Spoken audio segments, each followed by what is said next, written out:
బహుశా ఒక రాయి వేసినాడేమో,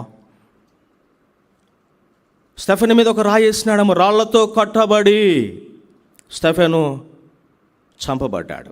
రాళ్లతో కొట్టిన ఈ సౌలు రూపాంతర అనుభవంలోనికి వచ్చినాడు, మార్పు చెందినాడు, పౌలుగా మార్చబడ్డాడు.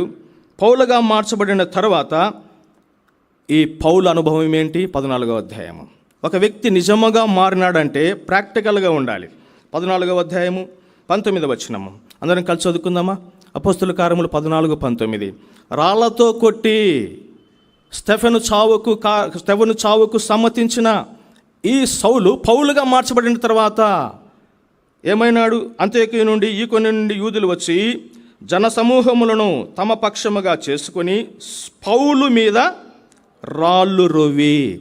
ఈ పౌలు ఒకప్పుడు సౌలుగా ఉన్నప్పుడు స్టెఫెను మీద రాళ్ళు వేసినాడు, స్టెఫెను చావుకు సమ్మతించినాడు. ఇప్పుడు పౌలుగా మార్చబడ్డాడు, రాళ్లతో కొట్టబడుతూ ఉన్నాడు.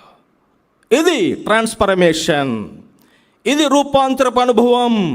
మారాలా?